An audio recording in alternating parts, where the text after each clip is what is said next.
And I want to be honest on this, and I request you, honorable colleagues,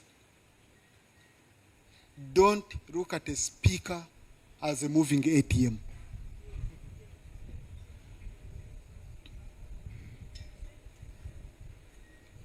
I want to be honest. Because me, I had feared coming to office. You come to office, members have already surrounded you. If I don't have 10 million, 20 million, I don't enter office. I hide from you. Each one of us will receive salary. Okay? I think let us really not behave as if others, No, let us all share our poverty, money together, cover together. But that business, that's what has caused us problem, because you put us on too much pressure. I saw some of you have been talking, Tayebwa is mean, Tayebwa is mean. Mean when I've been giving 10 million on your functions. I give 10 million and someone is portrayed as mean. Hey, where will I get that money? Won't I be forced to divert your money and I give it to you by other means?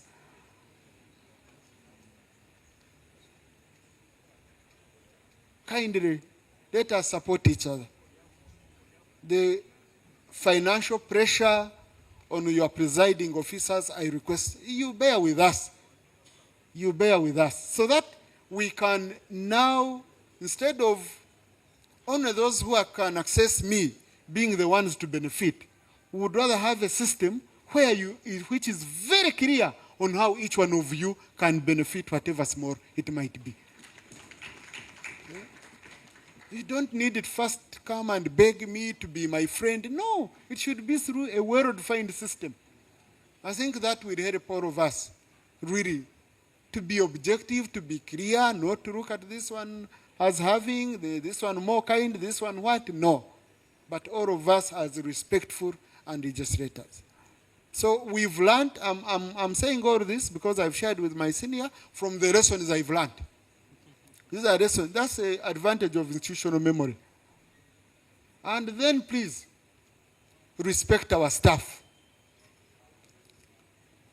We have situations where members of parliament travel and they say, staff, book for us a car, transport. And you, a staff whom you've earned more than double of their per diem, you want them to pay for your transport.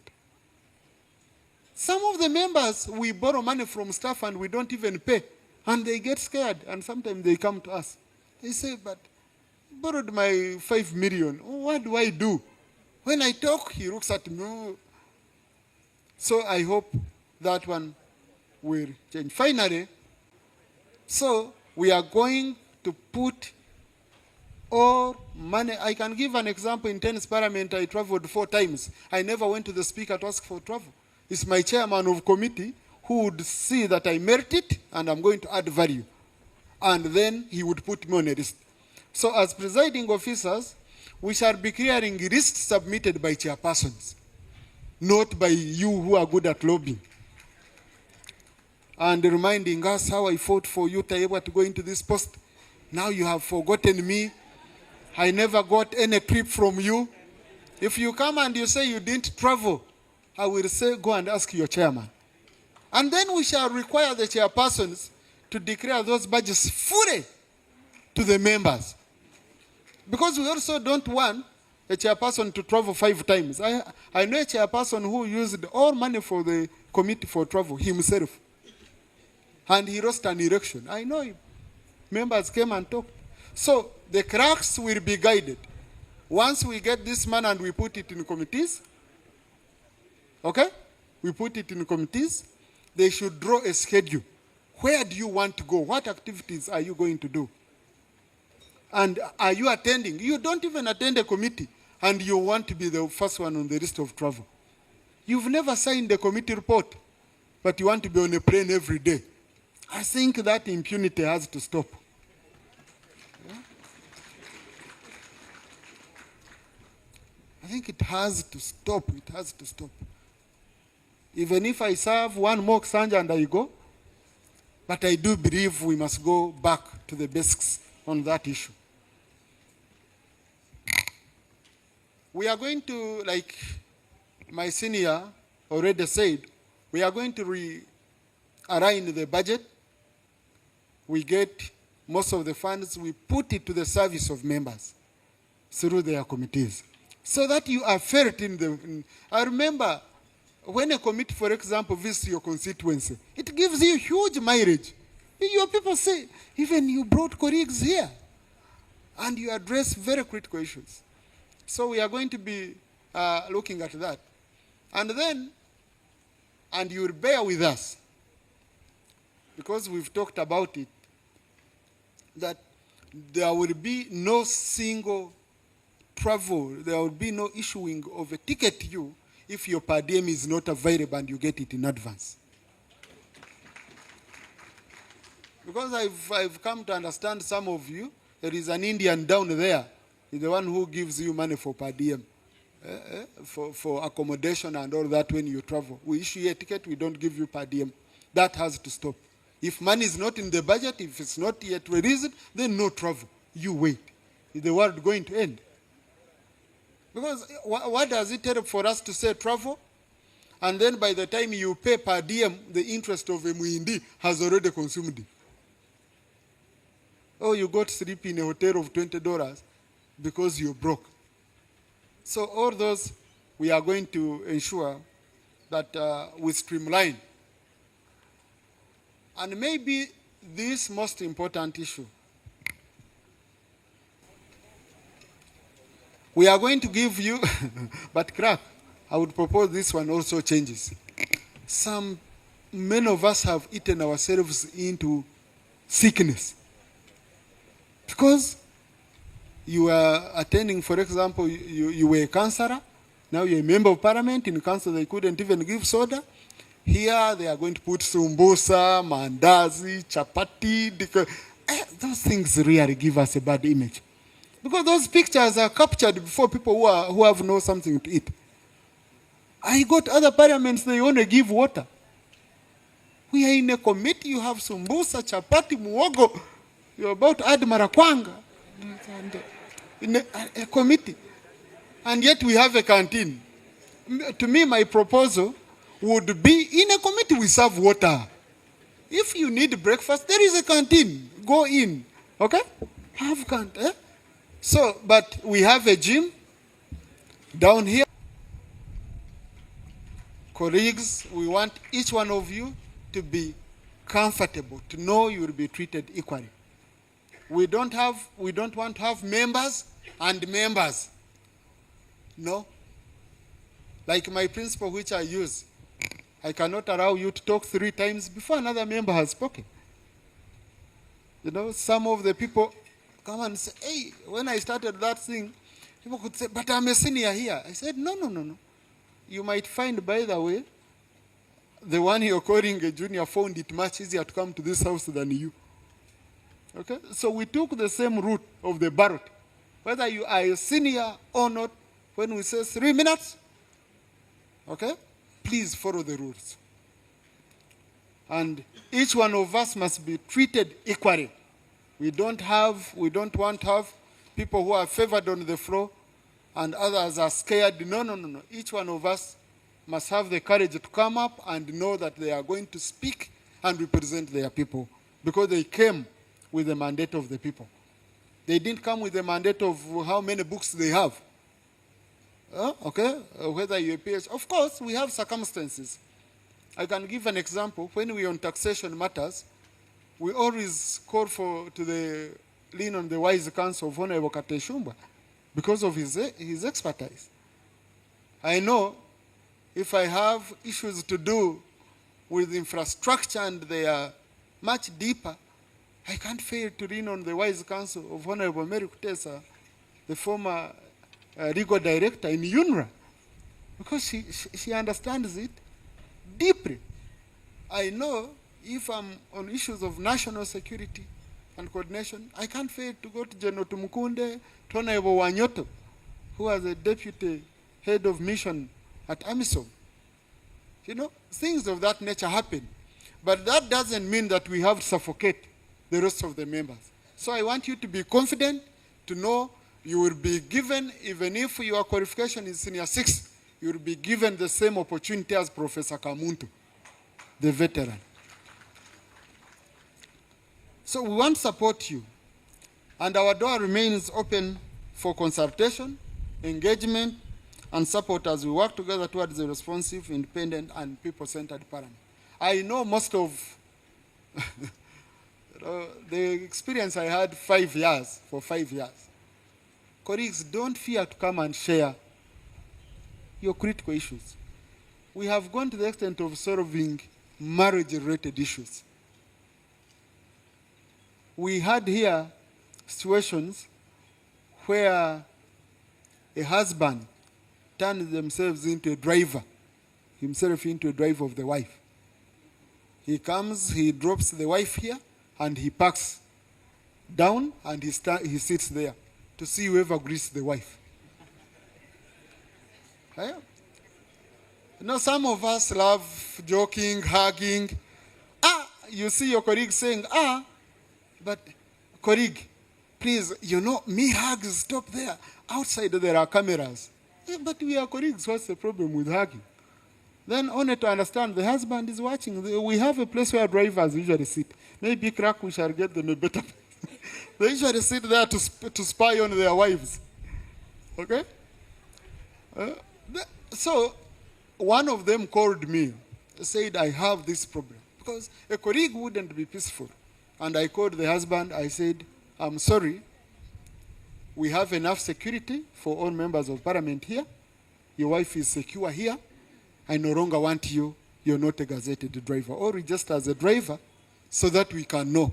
And then we shall be giving you where to sit as a driver, not as a spy. We have some of us, we have some exhibits in the public in terms of human beings. And they come and tell us, and they demand, we want you to attach salary, we want you to do that. And we call colleagues. And these are things which are normal. It takes all sorts of people to make up this world. We are human beings. I don't know why the public expects us to be like robots. We are human beings. We are repentant sinners. Okay? So don't fear coming to the speaker and sharing. I was hearing those who are saying, no, you know, we have issues of women, we talk. I think I have addressed issues of women much more than issues of men. Many issues of women than issues of men. I have a colleague in the 10th Parliament, in the 11th Parliament, who came to me, had been diagnosed with cancer. And I'm there. She comes to my office crying. And this is where I want to appreciate the clerk, because sometimes we get situations of that nature. And I had no answer, I had no what. So immediately, the speaker was not around, so I called the clerk, said, let's get a solution. We got a solution because sometimes the medical board, and I think clerk, I want to talk to the speaker. We have a meeting with the medical board. They don't clear our members. Ministers are cleared quickly, but members of parliament are not. I want us to have a dialogue with them on that issue, especially women who have very unique issues. So we just sent a member to Nairobi, and they found the member had no cancer, but they were going to cut off her breast. You know? So when we are here, we are colleagues. And part of the reason for orientation, honorable colleagues, is for you to know each other. Don't sit with people from your region. Don't sit with people from your constituency. We are orienting. I can see Sinjiro group. But I know the one who has done it. They have, you know, Sinjiro yesterday sponsored a candidate for speaker. So, and I can see the second is the one who has mobilized. Not the candidate for DP, the mother is from Sinjiro. So the seconder is appreciating them. Please, don't go on a table we are in orientation, you're from the same district and you're seated together. From the same region and you, then how are you orienting? How will you know other colleagues? So you mix. You mix. It's a time of orienting and knowing each other. Okay? Yes. Huh? So I will request that on Thursday, let's get a seating arrangement where people from, just make a move. If you find a person from your district or from your region, move to another table where there are people you don't know. That is how we develop comradeship in this house. That's how we develop comradeship, and that's how we defend each other. Because for us here, if I go to your constituency, I don't need to know whether you're opposition or not. You're a member of parliament and you're a colleague. I support you. And we usually use the language. You know, I go and say, you people, you know, the other opposition people are bad, but this one is good. Huh? I'll find a way of packaging it. And you'll be invited to the induction seminar in June, as the clerk announced earlier. These programs have been carefully designed to support your transition into parliamentary life and to equip you with the knowledge, understanding, and skills necessary to effectively execute your constitutional mandate. This week in particular, we'll address the rules of procedure for the Parliament of Uganda. Colleagues, we apply rules. We can do it strictly, or I would say reservedly, depending on the mood. When a speaker is in the chair, read their mood. We also have problems outside. I'm just entering the house and a bank calls me reminding me about my dates. I'll go in. And then you enter, someone says, order, or procedure. You say, under what rule? He lies to you. Oh, he's Anganzi. So, but kind of read these rules. It's our Bible. You cannot be a preacher if you don't understand the Bible. What are you going to preach? So you will not be an effective member of parliament if you don't understand the rules. And we have very able staff. These staff who are here, I can tell you they are encyclopedias on these issues. So please take advantage of them. Don't fear to ask. Don't fear to ask. Where you're not sure, don't stand up and you start citing. No, you can say according to the rules. Okay? You can say according to the rules. But then when you're saying according to the rules, do it in a humble way. Not in a forceful way when you don't even know the rule. Because you say, if you come and say, Mr. Speaker, according to the rules, I say, which rule? Huh? Yeah, which rule? But I said according to the rules. No, we have a specific rule. Is it rule 5? Because it's so, and then you go Anganzi. So it's very, very important for you to understand the rules, but also to be humble in whatever you are doing, from submission to how you treat colleagues and how you want to show that you're clever. As the leadership of the House, under the stewardship of the Right Honorable Jacob Oboso, like he said, these developments demand a parliament that is adaptive, innovative, and responsive to the changing needs of society. Understanding the shifts from within and across the borders should influence legislation and representation roles. You are going to be compared to the 6th Parliament, to the 7th Parliament, to the 8th Parliament, to the 9th Parliament. But those were parliaments when there was no social media. The level of scrutiny of today, even a person who has never entered class is able to go on TikTok, do a video, and hold you accountable. We are in totally different kind of world. When people compare us, because I read the Hansard, and colleagues, I urge you to go back to the Hansard, because like for me, whenever I chair house, the next day I ask for a record of the Hansard. And I even go on YouTube. I get the videos. I see how I conducted myself. When you submit, you will need to go back and see how did I submit. When I'm facing difficult times, I go to other Commonwealth countries. I see how is the speaker. The other day I saw the speaker of UK, how he was shouting at a member. He even about to jump out of a chair and grab and say, go out, go, go, go, go, go, go. But if you do it here, ho, ho, ho, ho, ho. But the country we copy, that's the language they use. You know?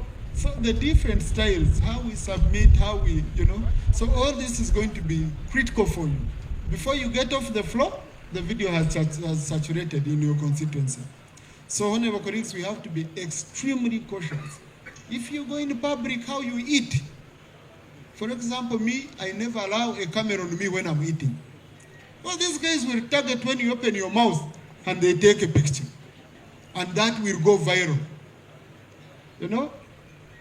How you sit. These days also, even when you're talking among yourselves, and there are videos on you. AI is moving at a very, very high speed.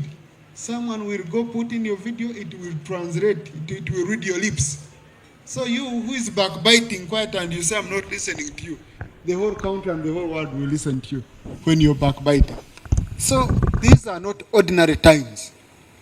So I'm happy the clerk and team are going to equip you to prepare for these very, very critical times that we've become members of parliament, when the level of scrutiny is extremely, extremely, extremely high.